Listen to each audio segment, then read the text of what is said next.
You are watching The Wellness Hour, the leader in medical news and information. I'm Randy Alvarez. Today's topic, the modern facelift, how to achieve natural looking results. With us, we have an expert on the topic. He is LA's facial plastic surgeon, Dr. Chow. Dr. Chow, welcome to the program. Pleasure to be here. Now, before we get into today's topic, for people that don't know you, tell me a little bit about your practice, who's a typical patient, and what you do as a facial plastic surgeon. Sure. So I have a very broad selection of patients in facial plastic and reconstructive surgery, and they range in age from 2 to 82. They run the whole gamut of social and cultural and ethnic backgrounds, and I really love what I do because I get to meet so many different people.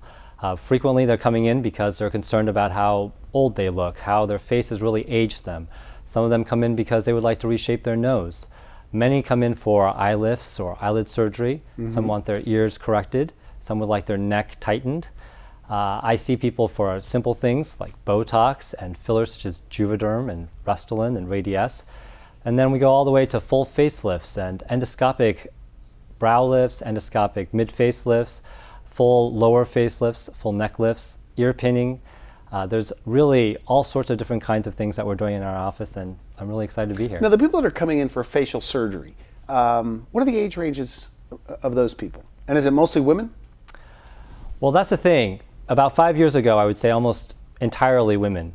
But really, in the last 5 years, it's changed. It used to be maybe 5% of my patients were men. And I would say, in the last year or two, a full 30 to even 40% of my patients have been men. In fact, my most recent facelift was a man. Knowing you were coming on the show, everybody is worried about looking done or Right. over, especially men, right? I mean, do they have different concerns than the females that come in to see you? They absolutely do. Men come in for several different kinds of reasons. The first reason is recently divorced. They have a life change. What they need is something to really refresh their face. They want to look better. They want to look younger again. They want to look like they feel and vibrant. And certainly women do that too. But for men, they're very concerned with the fact that others may perceive them as too tired to be able to be capable. The other major reason that men come in is professional. They're finding out that their clients don't think that they can do their job effectively anymore because they don't have the energy. They're too old to do their job. Interesting. Exactly. And they tell you this on the consult. Women, same thing. Women, same thing. But for women, it's more of a social thing. They want to look good for themselves. They also want to look good when they go out with their friends and socially. For men, professional is a huge aspect of why they're coming in. So sometimes it's almost, a job-related expense for them because they actually need to look younger for their clients. So define the facelift. Are there categories of facelifts? Absolutely. When people come in and say they want a facelift, they're thinking of the traditional facelift, which is actually only addressing the lower third of the face. So we're talking about from the nose down, we're talking about the neck, so basically your clavicles or your collarbones, all the way up to the bottom of your nose. Right. So a facelift is really the lower face? Right. Traditionally, when we talk about the facelift, that's all we're really talking about. What people don't realize is that, of course, they may want rejuvenation of the mid-face, or they may want to look younger for their forehead and brow. So there's a brow lift, and usually I do that endoscopically, which means it's minimally invasive. It means that there are very small incisions. Traditionally, we used to make an incision that went basically from ear to ear. And they still do that today? They still do that today, and in very limited circumstances, sometimes I'll do it. But certainly if you have a receding hairline, if you don't have very much hair because your hair is starting to thin, you don't want that kind of brow lift because that's just too big an incision. You're going to have this strange looking line across your scalp that nobody wants. So what you really want is these small incisions that are hidden in your hair without cutting any hair that basically allow me to use a camera and very carefully lift your brow and even raise the mid-face. When you evaluate somebody in their 40s or 50s, a female 55, what do you look at? I like to look at the entire face first, and then I divide it into three major categories of aging. So certainly somebody who comes in will say, I don't like the gravity changes, the jowling, the neck sagging, that my cheeks have fallen, that now I have bags that are starting to also be pulled by gravity. My brow is being pulled down.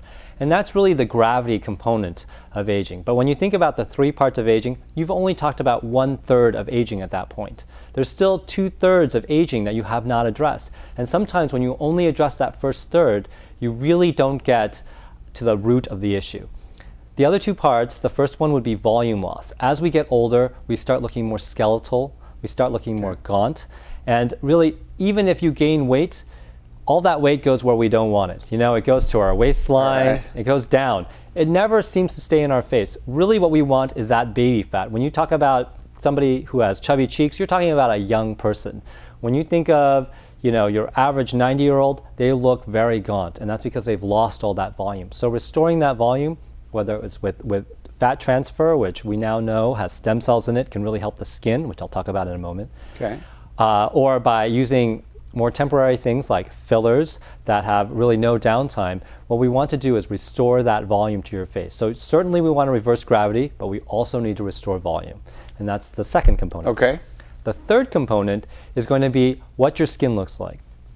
If you have very crepey skin that's super thin, it's going What's crepey? Describe crepey. You know, crepey with lots of really fine lines, especially around the eyes. The eyes, the lower eyelids have the thinnest skin in the human body. And so really that starts showing the muscle underneath. That's where people get dark circles under their eyes. You get really fine lines all over the face. It looks like a tablecloth that you've just basically scrunched up on the table. And nobody really wants that appearance because that's what happens as you get older. What you need is healthy looking skin. You want solid colors. You don't want lots of different patches of dark or light patches on your skin that make you look uneven. You don't want to have a really rough texture to your skin. Smoother skin is again associated with youth. That's why women wear makeup. You know, they want to make their skin look better, and it works.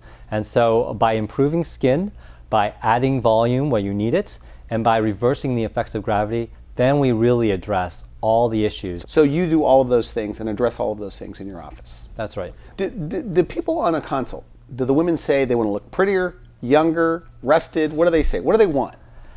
You know, all of those things. But what they really want is they want to look natural. They don't want to look plastic or fake. And they want to address the specific concern that they're coming in for. And for someone with a face that looks older, they'll point to it. They'll say, you know, when I look in the mirror, I'm really bothered by these jowls. When I look in the mirror, I feel like my eyes have really just fallen in my face because my cheeks are so low and I have these bags. You know, they'll address it. And you know, they'll point the finger exactly. So they know. Where Do they come in because of the internet? Now they could diagnose themselves. They know exactly what they want? Well, sometimes. Or they think they know what they... Certainly everybody thinks they know what they want. Okay. And the great thing about the internet is that you can do a lot of research, and they come in with a lot more information than they used to. The only problem is sometimes you can misdiagnose. I think about this all day, 24 hours a day, 7 days a week, and I see all different kinds of people and different forms of aging. You know, for some of these people, they haven't really thought about it until recently because it's really So the fear of looking dead. I mean, at the top of the show, you know, I think that you're known for natural results. Right. And you seem to attract people, you've said, that want natural results. That's right. Is that right? So this natural result, I mean, are you trying to make them look like a 50-year-old? Are you trying to make them look in their 30s, 40s? No, I definitely don't want to do that. And these people don't want that. They want to look like a younger version of themselves, but they don't want to look like they're trying too hard. And when you take someone who's 55 and you make that woman 25, first of all, that's impossible, but they look like they're trying too hard. You know, that's when everyone knows that you've done something. And those are the celebrities that look really done. They have lips that are too large for their face. They have, you know, eyes that are slanted in directions that no human has. They actually look alien. Okay. So, that's right. You use that word on the phone, alien. They look alien. That's some right. of these people, because their face doesn't look like a human's face. Right. Well, the remarkable thing, Randy, is that a 5-year-old can tell you if someone looks natural or not. A 5-year-old can say, there's something wrong with that face. Yeah, I have an 11-year-old, same kind of thing. He'll say, "What? You know, boy, she looks strange." I go, "That's obviously plastic surgery done." And I think everybody knows those celebrities, or at least have seen those bad facelifts. That's right. Is that in the hands of the doctor, the plastic surgeon, in your opinion? I think so. Or is it what they're requesting? Oh, so you think it's the artistic talent of the doctor doing it? I think so. I don't think people come in saying, please make me look like an alien. Please make me look done. Pull me so hard that I look like I'm sitting in a wind tunnel and, you know, the corners of my mouth look like, you know, the same as the Joker. They don't come in asking for that. They want to look pretty, they want to look younger, they want to look like themselves most of all. Do you have people, by the way, that say that say, when it's all done, because you told me you have like a lot of before and after photos, but you can't show them. Right. Do you have people that it's transformed their lives? Absolutely. They come in, they say, listen, I don't feel very confident right now. I'm afraid to socialize with my circle of friends because I feel like I'm much older than they are. And we're all about the same age, but somehow I'm the one who always looks really tired. They're always asking me what's wrong. Am I depressed? Am I stressed? And, I'm usually not until they've asked me this question 6 or 7 times in the course of one evening. And I really want to look like myself, but I want to look more youthful. I want to look like the pretty me that I know I can be. And basically, after we do their procedure, after we do this facelift, they still look natural, and their friends don't know. What do they say? What do they say to you a couple months later? They're healed up. Like, what do they come in and tell you? Do they tell you their stories? Oh, absolutely. They come in and say, you know what? I'm so happy. I was just out with my friends, and I'm definitely not the one who looks oldest anymore. All the girls are asking me what I'm doing, and I tell them I've got this new skincare that's amazing. I mean, they must know they got a facelift. They don't? A lot of times. Is that what they tell you? They say that my friends don't know? A lot of times, women don't want to tell their friends. And what's nice? They don't have to. They go and they get their hair done, they get a new color, and everyone's just amazed at how big a change they have by going on vacation and then coloring their hair has made on how they look. And on the other hand, I have friends, and it's always, the first one comes in, that's the brave one, the one willing to try. And one by one, all our friends file in. Why? Because they don't want to be the oldest one in the group. They don't want to look the most tired. They don't want to look like they're depressed. And they see the results. They realize that, hey, my friend looks like she did 10 years ago. I want the same thing for me. And I now know that I can get it to look like me, not like some alien. I can get it done with a minimal amount of recovery and really be happy with the results in the end. Did they ever tell you stories, the single ones, or maybe even the married ones too, that it's created more of an attraction from people maybe flirting with them or whatever? I had a woman who came in and told me that, she'd been going to the same bar for years, almost every Thursday night. Okay. And bartenders there really never paid her any mind. And she knew all of them. But, they were nice and polite, but that was it. Well, she had her facelift. She hadn't been there in a while. She went back, and, this one bartender, really cute guy in his 20s, started really spending a lot of time with her.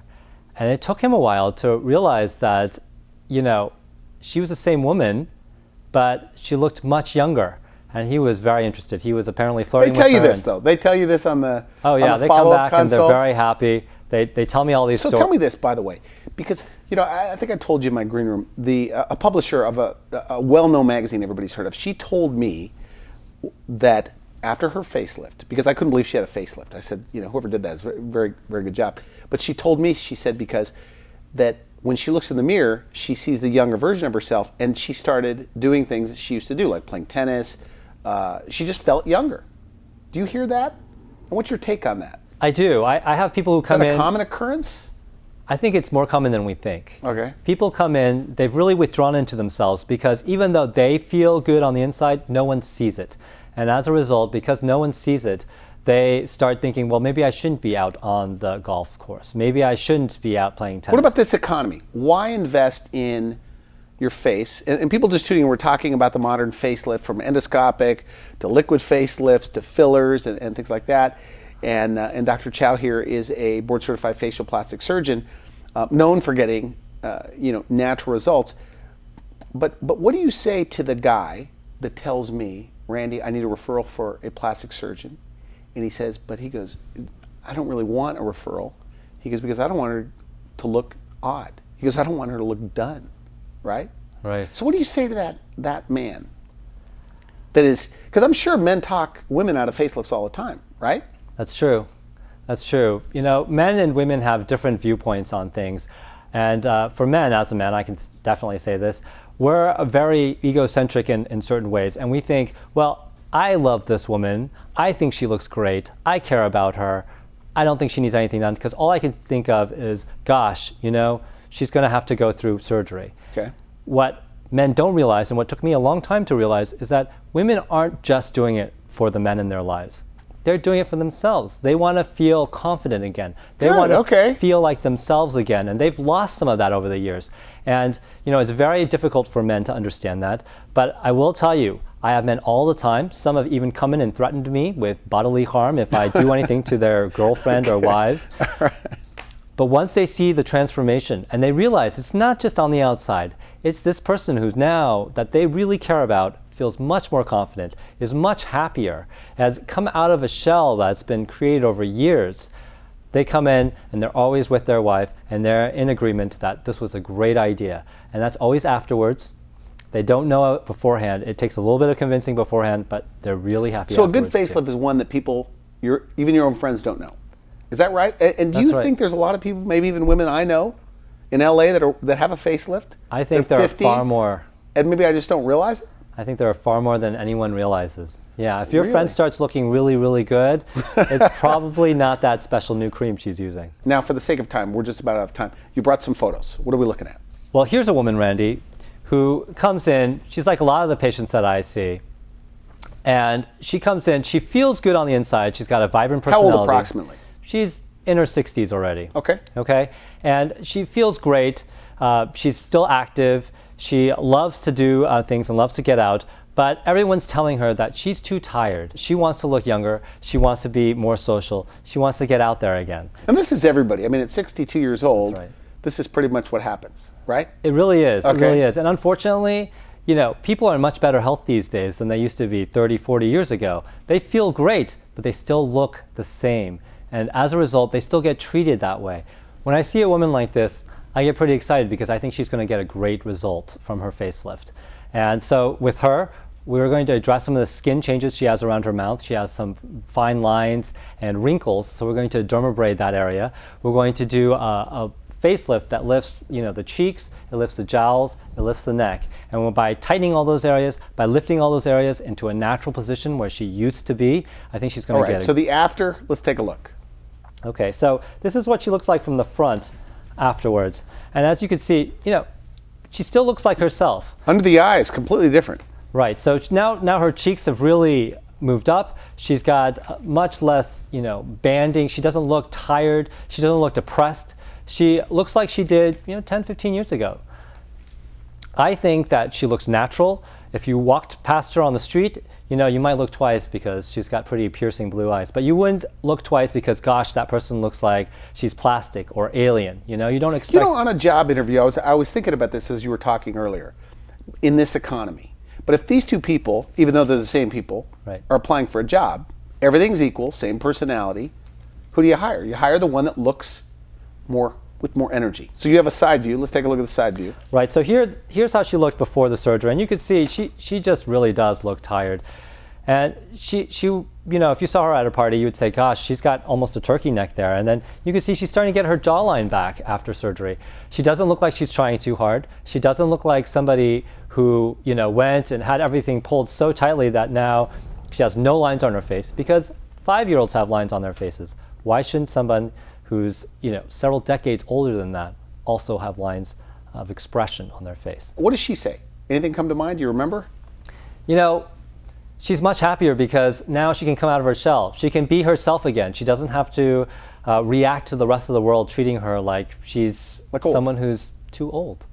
Interesting. What about the younger patient? I mean, what are some of the younger facelifts you do?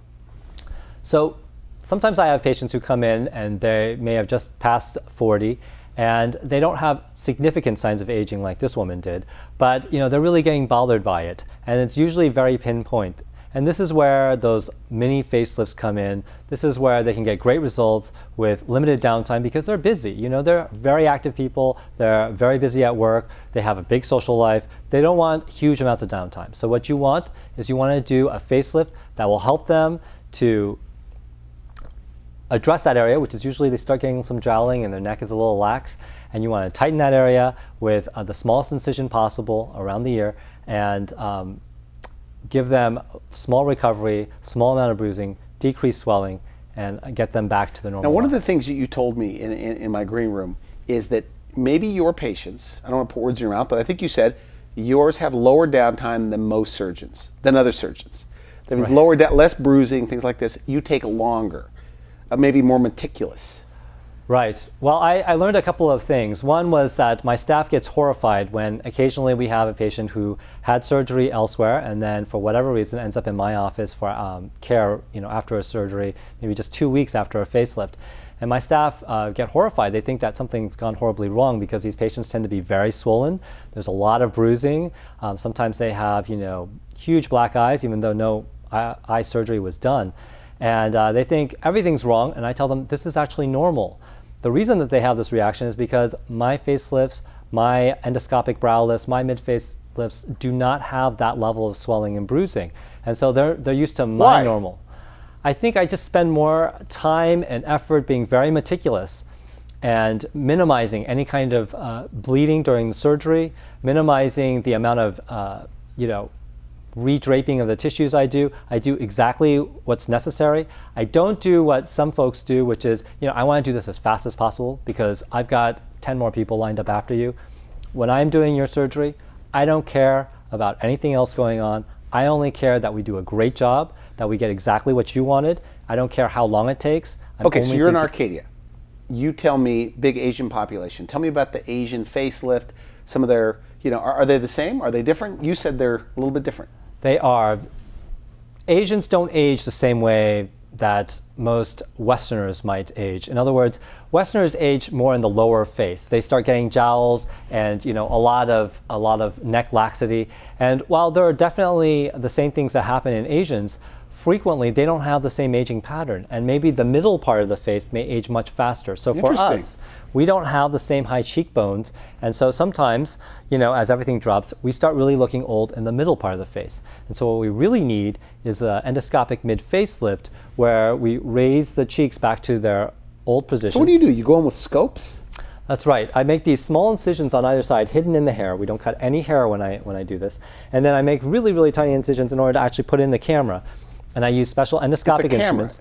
Right. That's right. I use a camera to see these endoscopic instruments to do minimally invasive surgery to raise the middle part of the face. This part of the face? That's right. So we raise the cheek. So are these 50-year-olds? Raise the brow. 45, 55-year-old Asians? Yeah. So between 45 and 65 is like the golden period where most people tend to do it.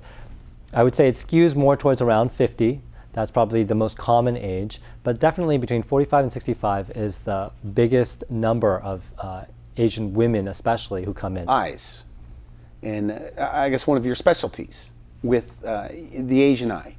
That's what right. are you doing? Well, what do they want? What do they want? Well, a lot of Asians are born like I am with a single eyelid. That means that there's no crease, and when you look at someone with no crease, their eyes aren't quite as big as someone who looks exactly the same as them but has a crease in their eye. And there's many different kinds and many different techniques to address this problem. But what really patients want is they want that double eyelid, which means that they have a crease and they have two parts to their eyelid that makes their eyes look bigger.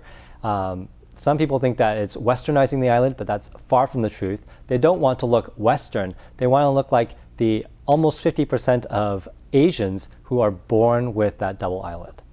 Interesting, and okay. So you want a natural result still. So it gives you a bigger looking eye. Right, and of course, larger eyes are more attractive. That's why we think children are so cute. They have bigger eyes in comparison with the rest of their face. That's why cartoons are drawn with, large eyes. They look better. Is it an easy one for you to do? I mean, technically demanding, I guess. It's technically demanding, but it's actually much easier on patients. Even though I tell them not to go to work or not to go back to school the next day, because some of these patients are fairly young. They're they go in back college. to work the next day? They do, and they still have stitches in, but because they're kind of hidden, is that right? They go right back to work. Yeah. Okay, you have a photo, and we're literally out of time. Here's a gentleman who came in, and he wants more attractive eyes, and he has a fold on just one side, and he wants the other eye to match with it. But on even the before, it looks fine. I mean, it looks good. That's right. It bothers him, and that's what really matters here. Okay. He sees one eye is too big and one eye is too small. And it really starts dominating his entire life, where when he looks in the mirror, all he can see is the fact that one eye doesn't look anything like the other eye. Interesting. Right. So on this after, it looks good. You match these up. Right, so perfectly. Now he has much more symmetrical eyelids, and they're a little bit bigger.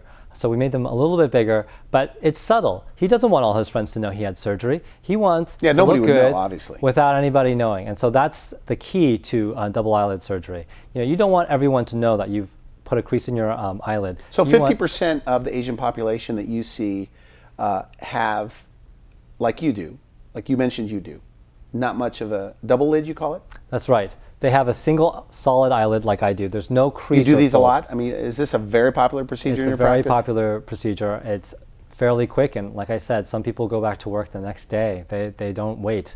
I usually recommend that they wait about a week, but they go right back to work. On your website, I think I saw liquid facelift. What's a liquid facelift?